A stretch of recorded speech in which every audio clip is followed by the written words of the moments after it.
ലോകത്തിൻ്റെ വിവിധ സ്ഥലങ്ങളിൽ ആധ്യാത്മിക കോൺഫറൻസുകൾ നടക്കുന്ന ഒരു സമയമാണിത്.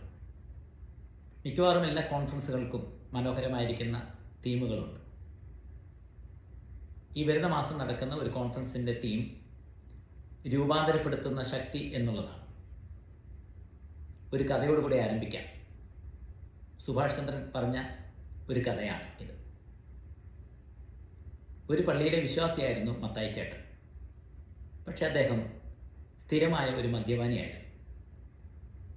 പുതിയതായി വന്ന യുവ വൈദികൻ കൗൺസിലിങ്ങിലൊക്കെ പ്രാവീണ്യം നേടിയ വ്യക്തിയായിരുന്നതുകൊണ്ട് പ്രിയ മത്തായി ചേട്ടനെ സന്ദർശിക്കുകയും ഉപദേശിക്കുകയും പ്രബോധിപ്പിക്കുകയും ഒക്കെ ചെയ്തുകൊണ്ടിരുന്നു.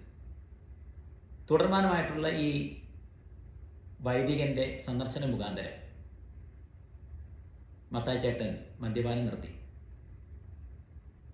എന്നാൽ 6 മാസം കഴിഞ്ഞപ്പോൾ ഒരു പ്രത്യേക ഫംഗ്ഷനിൽ പള്ളിയിൽ നടന്ന ചടങ്ങിൽ തനിക്ക് പിടിച്ചു നിൽക്കാൻ കഴിഞ്ഞില്ല. താന് അന്ന് മദ്യപിച്ച് ഓടയിൽ കിടക്കുന്ന ദൃശ്യമാണ് ഈ യുവ വൈദികൻ കാണുന്നത്. മത്തായി ചേട്ടൻ്റെ അടുത്ത് ചെന്നിട്ട് ഈ പ്രിയ വൈദികൻ ചോദിച്ചു, എന്താ സംഭവിച്ചത് എന്ന് ചോദിച്ചപ്പോൾ മത്തായി ചേട്ടൻ പറഞ്ഞു, അച്ഛാ, ഇന്ന് പ്രഭാതത്തിൽ എഴുന്ന സന്ദർഭത്തിൽ എൻ്റെ മനസ്സിൽ പോയ ചിന്ത, അച്ഛൻ എപ്പോഴും എന്നെ ഉപദേശിക്കുമല്ലോ, മദ്യാസക്തി ഉണ്ടാകുന്ന സന്ദർഭത്തിൽ വിൽ പവർ ഉപയോഗിക്കണമെന്ന്. ഞാനപ്പോൾ ചിന്തിച്ചു, ഈ വിൽ പവറിന് ഞാൻ അടിമയായി പോവുകയാണോ എന്ന് ചിന്തിച്ചു. അതുകൊണ്ട് ഞാൻ വീണ്ടും മദ്യപിക്കാൻ തുടങ്ങി. പ്രിയമുള്ളവരെ, ഈ സ്റ്റോറി നമ്മെ പഠിപ്പിക്കുന്നത് വിൽ പവറുകളും പോസിറ്റീവ് തിങ്കിങ്ങും എല്ലാം ഉത്തമമായ കാര്യങ്ങൾ തന്നെയാണ്. അതെല്ലാം പ്രയോജനപ്രദമായിരിക്കുന്ന കാര്യങ്ങൾ തന്നെയാണ്.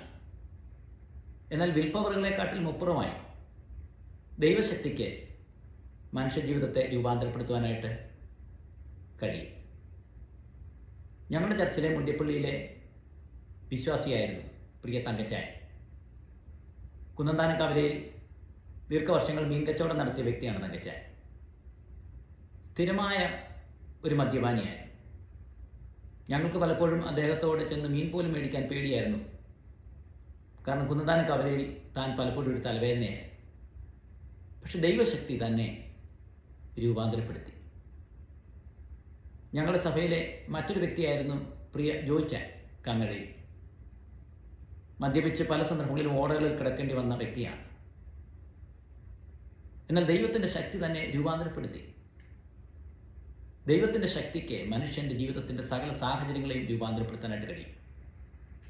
ദമസ്കോസിലേക്ക് പോയ ശൗലിനെ മറ്റാർക്കും രൂപാന്തരപ്പെടുത്താൻ കഴിയാതിരുന്നപ്പോൾ ദൈവശക്തി രൂപാന്തരപ്പെടുത്തി. ദീർഘവർഷങ്ങൾ രക്തസ്രാവം ബാധിച്ച സ്ത്രീയുടെ മേൽ ദൈവശക്തി വ്യാപരിച്ചപ്പോൾ അത് സൗഖ്യമായിട്ട് പരിണമിച്ചു. ഇതെപ്രകാരം സംഭവിക്കുമെന്നുള്ള ചോദ്യത്തിന് മുൻപിൽ മറിയ ദൂതനോട് ചോദിക്കുമ്പോൾ അത്യുന്നതന്റെ ശക്തി നെടിലിട്ടാൽ പുതിയത് സംഭവിക്കുമെന്ന് പറഞ്ഞു. പ്രിയമുള്ളവരെ, വിൽപ്പവറുകളെക്കാട്ടിലും അപ്പുറമായി, മാനുഷിക ചിന്തകളെക്കാട്ടും അപ്പുറമായി ദൈവശക്തിക്ക് അത്ഭുതങ്ങൾ സൃഷ്ടിക്കാൻ കഴിയും. അത് നിങ്ങളുടെ ജീവിതത്തിൽ സംഭവ്യമായി തീരുവാൻ ദൈവം സഹായിക്കട്ടെ. Thank you. God bless.